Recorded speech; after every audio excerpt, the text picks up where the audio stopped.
preocupando os empresários brasileiros, o setor produtivo brasileiro. A Embraer está com suas exportações ameaçadas para os Estados Unidos, o pessoal da área de suco de laranja, o pessoal da área de aço. É uma situação que está criando desespero em vários setores da economia. E o Trump está condicionando a uma interferência no poder judiciário brasileiro, ou seja, colocando essa taxação de 50% condicionada a justamente uma mudança, inclusive na condução do julgamento no Supremo Tribunal Federal. Ele fala de caça às bruxas, é dessa forma que o Trump está colocando. E aí eu lhe pergunto, o país inteiro, o setor produtivo brasileiro, o setor exportador brasileiro vai ficar condicionado a isso? O senhor avalia que é correto esse tipo de interferência na soberania do país? Olha, Camarote, eu acho que muitas pessoas, né, que tinham a capacidade de evitar que chegasse nesse ponto a situação aqui no Brasil, fizeram piadinha disso tudo ao longo do tempo. Fizeram piadinha do trabalho do Eduardo Bolsonaro lá atrás. Vocês se lembram, vocês repercutiram isso aqui. Havia uma piadinha dentro do Supremo Tribunal Federal de quem teria o passaporte apreendido primeiro. O próprio ministro Alexandre de Moraes usou uma metáfora... Foi visto com gravidade. Tamanha que ele está sendo investigado, o deputado Eduardo Bolsonaro. Lógico, mas é a caça às bruxas, isso o Trump tem razão. O próprio Alexandre de Moraes, o que ele falou? Eu só vou acreditar quando o porta-aviões americano chegar aqui no Lago Paranoá, em Brasília. O porta-avião americano chegou no Lago Paranoá, em Brasília, para a infelicidade de todos nós. E como é que os Estados Unidos entram nessa confusão toda, o Camarote? A gente não pode não olhar o contexto.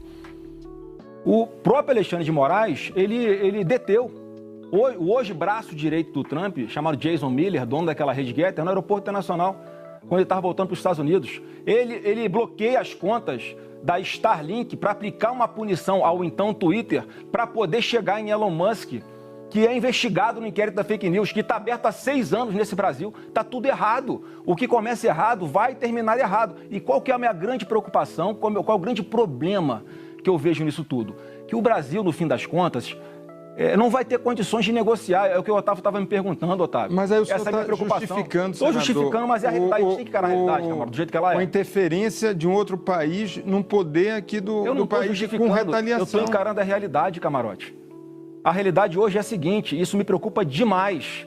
A realidade hoje é a seguinte, o Brasil vai sentar como para negociar com alguém que está disposto a fazer qualquer coisa e que ele não tem preocupação de sanções por parte do Brasil, porque não vai afetar o país dele.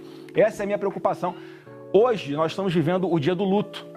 Mais uma vez, a gente está aqui angustiado, sofrendo, preocupado, tomamos um remédio muito forte, que era contra a nossa vontade, mas daqui a algum tempo esse efeito vai passar e a gente consegue resolver antes, pelo menos, de 1º de agosto, quando entram em vigor essas sanções de 50% de taxas sobre os produtos brasileiros, com essa anistia aprovada rapidamente no Congresso, já que eu sei que tem votos lá para aprovar, ela não é pautada por causa de ameaças de ministro do Supremo.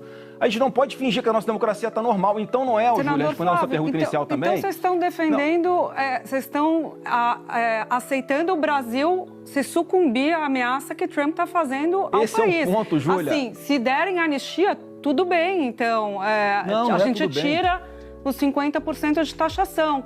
No final do dia, o discurso dos senhores, e eu quero ouvi-lo sobre isso, é de ok o Brasil aceitar a chantagem, ok a gente aceitar a interferência no Poder Judiciário, ok o Brasil perder emprego e parar de exportar, se a gente tiver o que a gente quer, que é a anistia.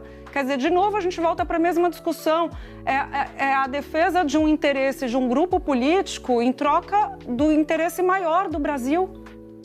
Ô, Júlia, eu vou tentar ser mais claro. Você sabe o que é um contrato de adesão? Contrato de adesão é aquele que você, quando vai comprar uma linha de telefone celular, você assina lá com a operadora. Você pode discutir alguma cláusula daquela que está ali? Não pode. Ou você adere àquele contrato, ou você assina, ou você não assina, você vai buscar, né, ou vai falar no orelhão. E mais uma vez, não é o que eu torço, não é o que eu defendo, não estou justificando, eu estou falando como é que vai ser a realidade. Ou o Trump falou hoje isso, e a gente tem que entender qual é a correlação de forças. Por causa dessa postura do Lula hoje, de querer peitar os Estados Unidos, de querer ameaçar, de querer falar que vai taxar de volta os produtos. Olha a insanidade do que esse cara está falando. Parece que ele quer tocar fogo no Brasil de uma vez. Mas a democracia brasileira não é um contrato de adesão, mas eu tô senador. falando, Júlia, mas o problema, mais uma vez, pelo amor de Deus, não é o que eu acho, não é o que você acha, não é o que seria o ideal, não é o que é justo. É o que é. E é isso que a gente está enfrentando hoje. Se nós não resolvermos aqui internamente esse problema, as sanções virão. E quanto mais demorarmos a resolver, mais tempo elas durarão. Ou então elas serão aumentadas. Então a gente está numa situação... Eu até quero aproveitar para desfazer uma fake news que fizeram comigo, porque eu dei um exemplo e exploraram como se eu estivesse defendendo que os Estados Unidos têm que jogar uma bomba atômica aqui no Brasil.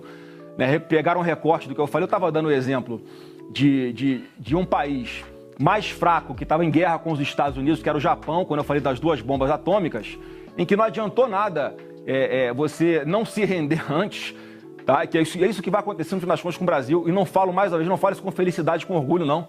Eu sou brasileiro, sou patriota, vou defender até o fim da minha vida esse país. Senador, só que a gente não pode estar vendo um canhão apontado para o seu peito e você correr para cima do canhão de peito aberto. Isso é burrice. Senador, esse é o ponto que eu estou falando. Parece que o senhor está defendendo a bomba atômica no Brasil. Não estou, mas não estou. Foi bom, eu fiz questão de tocar aqui nesse assunto, porque é óbvio que eu não defendo isso, não sou maluco. Agora... Né? E só mais uma vez, eu estou falando com relação à correlação de forças, Otávio. A gente não pode achar que a gente vai invadir, eu e você, de estilingue, o Complexo Alemão no Rio de Janeiro. Por que que o seu pai... Por que o seu pai, na eleição lá do Biden, ele falou que quando acaba a saliva, tem a pólvora? Foi quase uma declaração de guerra.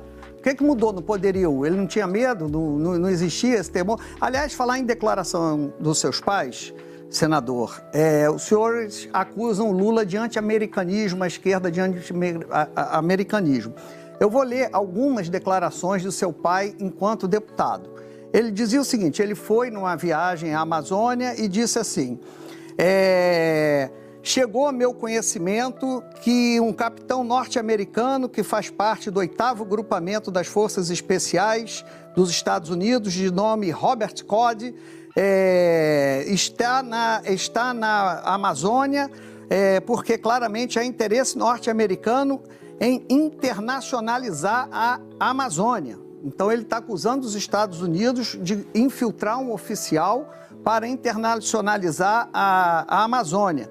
Depois, ele diz que nessa viagem a preocupação demonstrada foi com a cobiça internacional, principalmente dos Estados Unidos. Um discurso anti-americano. E depois, o Bolsonaro também em discurso, isso não é entrevista, roda de conversa, não, isso é no plenário da Câmara, está nos anais da Câmara. Então, ele diz assim, quanto mais tempo ficamos sem saber o que temos dentro da Amazônia, melhor será para os países do primeiro mundo, em especial os Estados Unidos.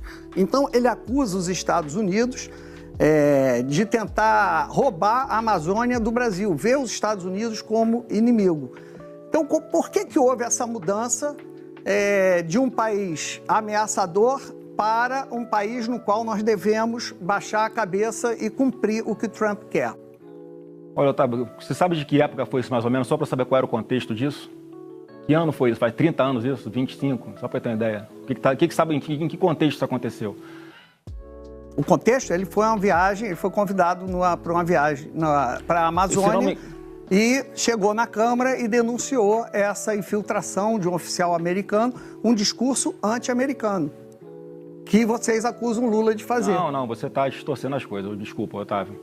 Isso certamente foi num contexto em que havia uma discussão sobre demarcações de terras indígenas aqui no Brasil, em que, coincidentemente, a cada reunião da ONU voltava aqui um presidente do Brasil à época dizendo que ia demarcar não sei quantas terras indígenas no país, e, coincidentemente, o subsolo de todas elas é riquíssimo em tudo que o mundo precisa para sobreviver por séculos. Então, obviamente, que ele fazia alguma colocação contra essa demarcação. Inclusive, nós defendemos hoje que o próprio indígena, para respeitar a sua autonomia, se ele quiser, ele pode explorar a sua terra, inclusive o seu subsolo, e fazer com que essa riqueza seja distribuída para esses indígenas ou para todo o país como um todo. Então, acho que foi nesse contexto que ele deve ter falado isso. Senador, eu queria voltar ao tema específico. Sim, e na sua argumentação, o senhor estava falando da anistia, aprovação do projeto da anistia, e aí que teria uma reversão das tarifas do Trump.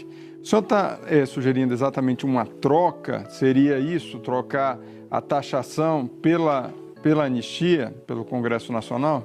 Camarote, primeiro que eu não tenho nem procuração para falar pelo Trump, obviamente. Eu não sei exatamente o que ele vai querer. Eu estou interpretando a carta dele. O que ele começa falando da carta? Mas o senhor acha isso pertinente? Não, assim, eu não acho pertinente, só que eu não acho justo, não acho correto. Agora, mais uma vez, é a realidade. Ele começa a carta dele falando da perseguição, da caça às bruxas ao Bolsonaro, aos seus aliados, à sua família, o que é um fato. Eu quero fazer a pergunta para quem está nos assistindo. Você acha que o presidente Jair Bolsonaro está respondendo a um julgamento isento?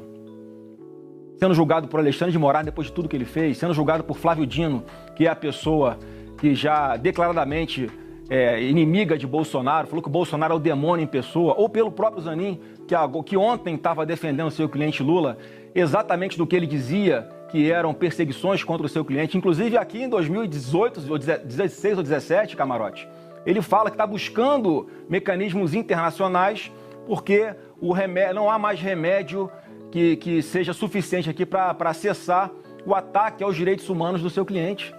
Quer dizer, alguém que pensava assim está sentado na cadeira do Supremo Tribunal Federal hoje e está julgando o Bolsonaro, condenando, mesmo com todas as atrocidades que ele sabe que existem no processo.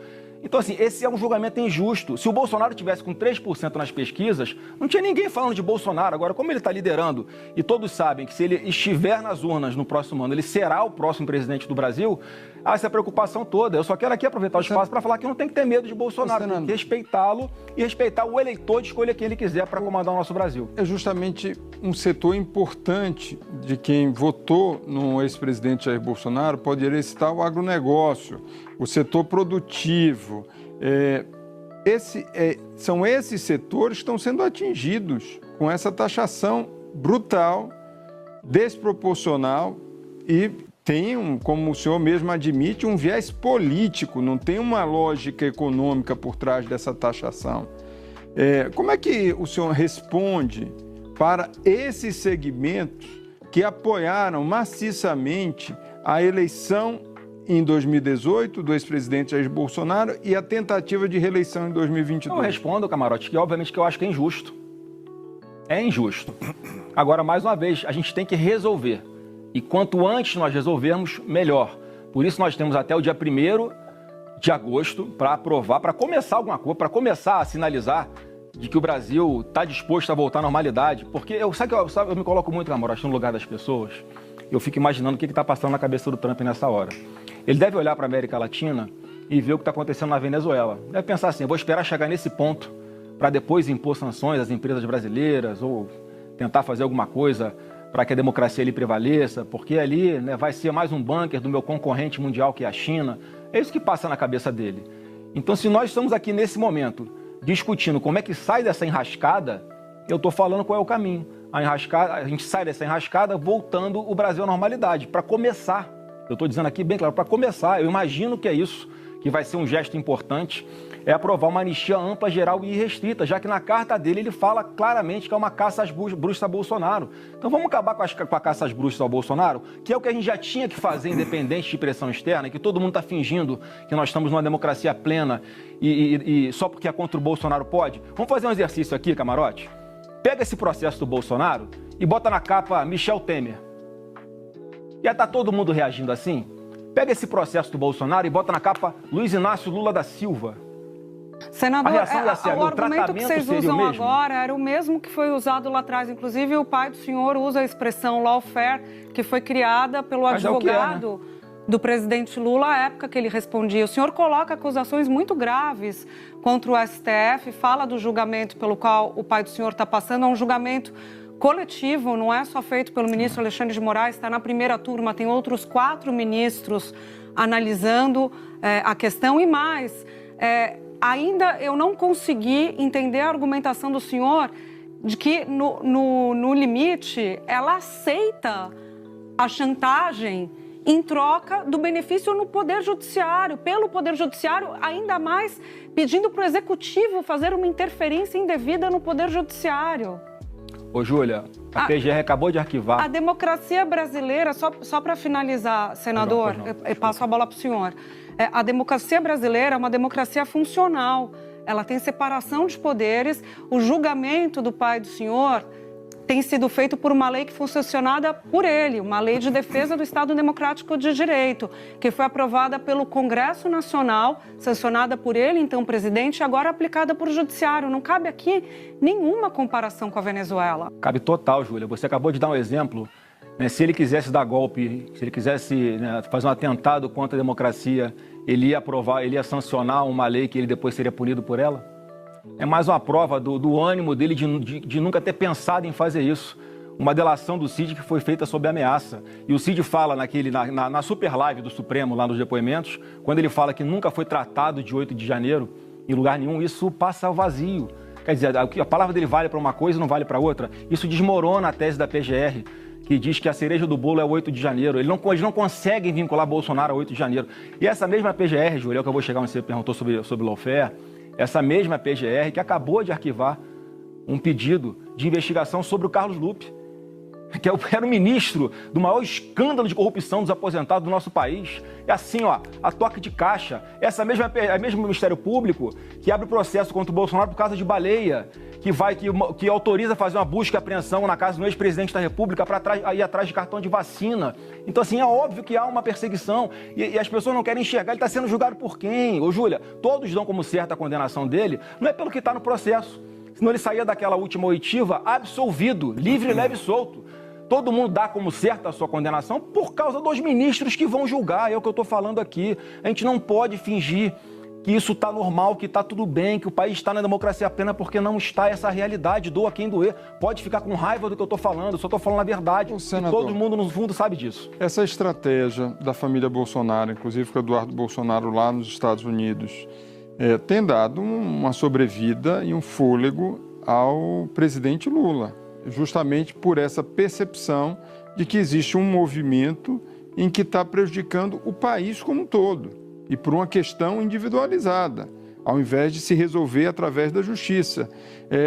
Como é que o senhor observa esse movimento que você tem ali? Já tem, inclusive nas redes sociais, um governo que estava mais emparedado, agora indo para cima justamente com esse argumento. Olha, eu acho que tem uma coisa muito maior no nosso Brasil, que as pessoas não percebem. A gente parece um sapo numa panela que vai fervendo, vai esquentando a água, quando vê a gente está morto. O sapo está morto lá na água fervente. É o que está acontecendo com o nosso Brasil. Então, assim, para a gente fazer o nosso dever de casa, para acelerar o que a gente é obrigado, que a gente já deveria ter feito há muito tempo aqui no Brasil, que é uma anistia, por exemplo, a gente tem que esperar ter algum empurrãozinho do lado de fora, porque na prática é o que está acontecendo. Mais uma vez, é muito grave, é injusto, claro que é injusto, ninguém queria estar nesse ponto. Há quanto tempo nós estamos falando que é preciso fazer algo? Mas, infelizmente, as coisas não acontecem. Não há uma autorregulação do Supremo. Alexandre de Moraes faz o que faz, a revelia de tudo, arregaçando a nossa democracia, e porque a conta do Bolsonaro está valendo. Então não é narrativa. A gente não bota na balança, Camarote, e pesa.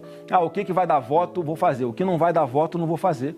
A gente está fazendo aquilo que a gente acha que é o certo, porque lá no final, no fim das contas, a gente sabe que a gente está lutando para que o nosso Brasil volte à normalidade. A gente vai viver mais quanto tempo com um parlamentar ficando com medo de subir na tribuna, dependendo do que fale, ele vai ser preso. Mas mesmo que o Brasil agora, senador, eu não estou defendendo que esse seja o remédio não, Júlia. Eu não defendo que esse seja o remédio não.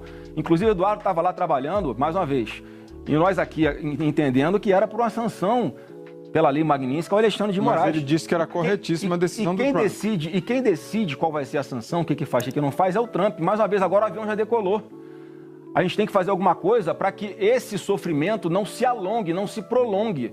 Porque se nós não agirmos dessa forma, se não descermos aí do pedestal, se não formos humildes, infelizmente o Brasil vai continuar sofrendo cada vez mais. Senador, mais uma vez, Alexandre de Moraes está em suas mãos. Autorizem, olha só o que eu vou falar aqui, Júlia, Otávio e Camarote. Esse sim é uma democracia. Alexandre de Moraes, autorize o Congresso Nacional a votar anistia. Olha a independência que existe entre os poderes hoje. Olha a minha cara de felicidade com isso.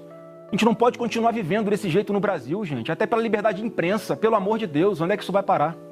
Senador Flávio Bolsonaro, muito obrigada pela sua presença na Globo News e até a próxima. Obrigado aí, desculpa alguma coisa pela forma que eu falo, eu só estou aqui abrindo meu coração e falando o que acho que é melhor para o nosso Brasil.